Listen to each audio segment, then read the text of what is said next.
2월 10일 금요일입니다.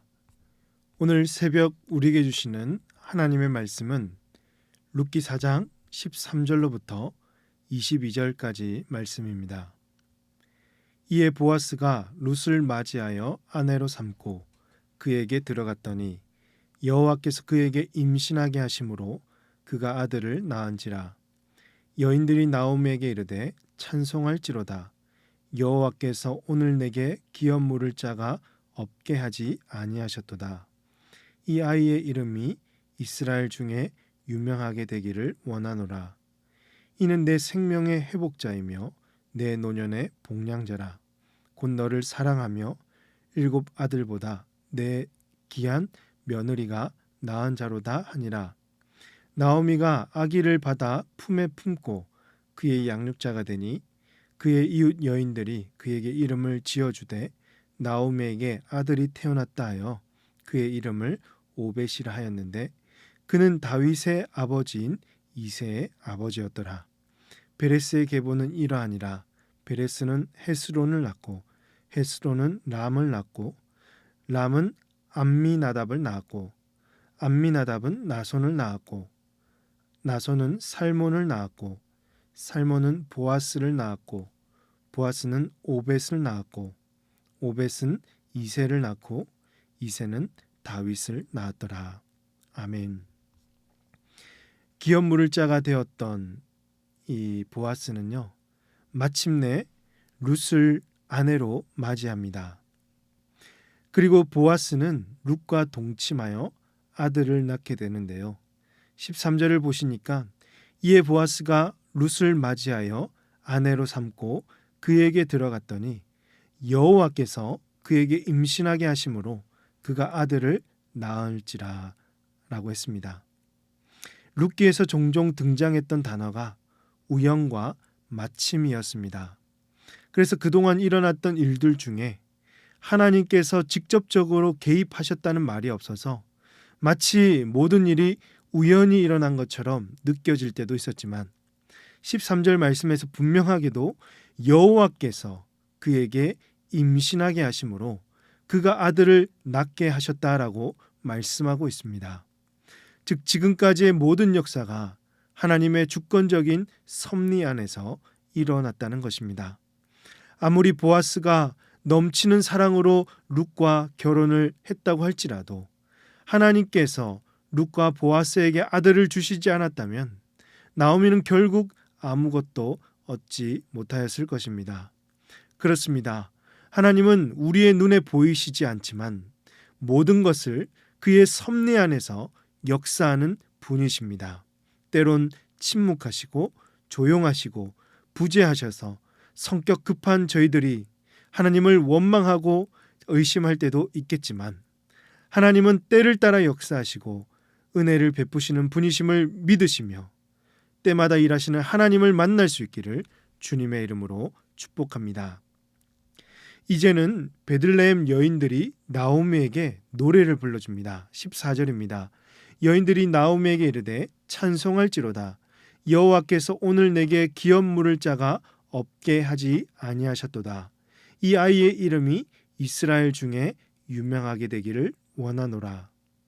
이 노래는 모압에서 텅 빈 모습으로 초라하게 돌아오던 나오미를 보며 시끄럽게 떠들었던 여인들과는 정반대입니다. 이 여인들은 하나님께서 나오미에게 기업 물을 자를 주셨다고 찬양하며 그의 이름이 이스라엘 가운데 유명하게 되기를 간구했습니다. 이런 표현은 이미 보아스를 칭송할 때 썼던 표현인데요. 하나님이 주신 이 아들도 아버지 보아스와 같이 유명해지기를 사모하며 이 노래를 부르고 있습니다. 여인들은 15절 말씀에서 이는 내 생명의 회복자이며 내 노년의 복량자라. 곧 너를 사랑하며 7 아들보다 귀한 내 며느리가 낳은 자로다 하니라 라고 했습니다. 이는 이 아들로 인해서 나오미의 텅 빈 삶이 다시 회복되고 풍성하게 되었음을 말씀해 줍니다. 나오미의 회복을 보여주는 이 결정적인 장면이 이제 16절에 등장합니다. 나오미가 아기를 받아 품에 품고 그의 양육자가 되니 아기를 품에 품고 있는 나오미를 같이 상상해 보면 어떨까요? 아기를 양육하면서 하나님께서 이 생명을 우리 가정에 주셨어. 하나님께서 우리 집안을 이처럼 회복시켜 주셨다라고 얼마나 나오미는 기뻐하며 하나님께 감사를 드렸을까요? 이는 생명의 회복자이신 하나님께서 텅 빈 나오미에게 생명으로 채워주신 놀라운 은혜임을 고백할 수밖에 없죠. 오늘 저와 여러분도 우리의 심령에 이처럼 생명과 은혜로 채우시는 하나님을 갈망하며 베푸신 은혜에 날마다 찬양하며 영광 돌리며 주님 앞에 감사할 수 있는 우리 모든 성도님들 되시기를 바랍니다. 그런데 여러분, 특이하게 아들의 이름을 누가 지어주었습니까? 17절에서 그의 이웃 여인들이 그에게 이름을 지어주되 나오미에게 아들이 태어났다 하여 그의 이름을 오벳이라 하였는데 그는 다윗의 아버지인 이새의 아버지였더라 라고 했습니다. 나오미도 룻도 보아스도 아니었고요. 베들레헴 여인들이었습니다. 이 여인들은 모압에서 베들레헴으로 돌아온 나오미를 향해서 네가 나오미가 아니냐고 물었던 여인들입니다. 그런데 이제는 여인들이 이 나오미를 칭송하고 있으며 심지어 손자의 이름까지 지어주었습니다.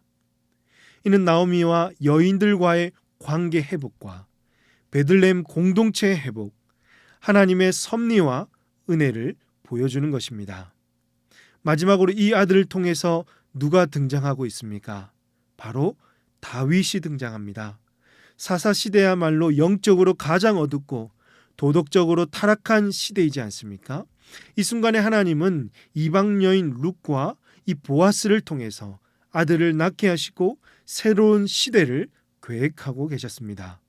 그리고 이 족보가 다윗에게서 끝나지 않고 나중에는 다윗의 혈통에서 나신 예수님까지 이어져 가는 것을 우리는 알고 있습니다. 말씀을 정리합니다. 룻기는 작은 시골 마을에서 일어난 한 가정의 이야기였습니다. 비극적인 일로 텅 비어버린 나오미의 삶 속에 룻이 등장하고 이 룻의 헌신과 또 보아스의 사랑이 임하였으며 마지막에는 새 생명이 나오미의 품에 안기는 것을 보면서 이 모든 것이 우연이 아니라 하나님의 섭리였고 하나님의 은혜였다는 것을 알 수 있습니다. 이런 하나님의 섭리와 은혜가 여전히 우리에게도 임하고 있는 줄로 믿습니다. 오늘 우리도 당장 눈앞에 일어난 일에 낙심하고 어려운 형편과 상황에 매여 있지 마시고 당장은 힘들겠지만 그럼에도 우리 곁에 항상 가장 선한 길로 인도하시는 하나님의 사랑을 소망하는 우리 모든 성도님들 되시기를 주님의 이름으로 축복합니다. 또한 룻과 보아스 같이 아낌없는 사랑과 헌신을 세상으로 흘려보내서 오늘 저와 여러분을 통해서 낙심하고 쓰러져 있는 자들을 다시 일으켜 세워줄 수 있도록, 그래서 그 속에 예수 그리스도의 소망이 전해지는 축복의 통로들이 다 되시기를 주님의 이름으로 축복합니다. 기도하시겠습니다. 하나님 아버지, 오늘도 살아계시고 섭리해 주시는 하나님을 만나게 하시니 감사합니다. 당장 눈앞에 어려운 일들이 놓여 있고 하나님의 손길이 느껴지지 않을 때 낙심하고 원망하고 두려워하기보다는 오히려 참고 인내하면서 하나님의 때를 기다리게 하시고 텅 빈 나오미의 가정을 회복시켜 주시고 은혜로 채워주신 하나님을 항상 소망하며 만나게 하여 주시옵소서. 우리 주변에도 나오미와 같이 괴로워하고 절망하는 자들이 많이 있을 터인데 룻과 보아스 같은 사랑을 흘려보내고 많이 헌신할 수 있게 하셔서 축복의 통로로 우리들을 사용하여 주시옵소서.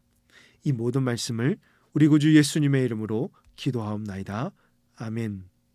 오늘 말씀을 기억하시며 기도하시고 주간 기도 제목을 따라서 모든 소그룹 모임을 위해서 기도하겠습니다. 새학기 다락방을 준비하는 중입니다. 순조롭게 다락방 편성이 이루어지게 하시고 모든 다락방 모임마다 예수 안에서 한 가족 되게 하시며 사랑 많은 가정 같은 교회가 될 수 있도록 다락방을 섬기시는 순장님들과 교회를 책임지고 섬기시는 장로님들을 위해서 이 시간 합심해서 기도하도록 하겠습니다. 기도하십니다.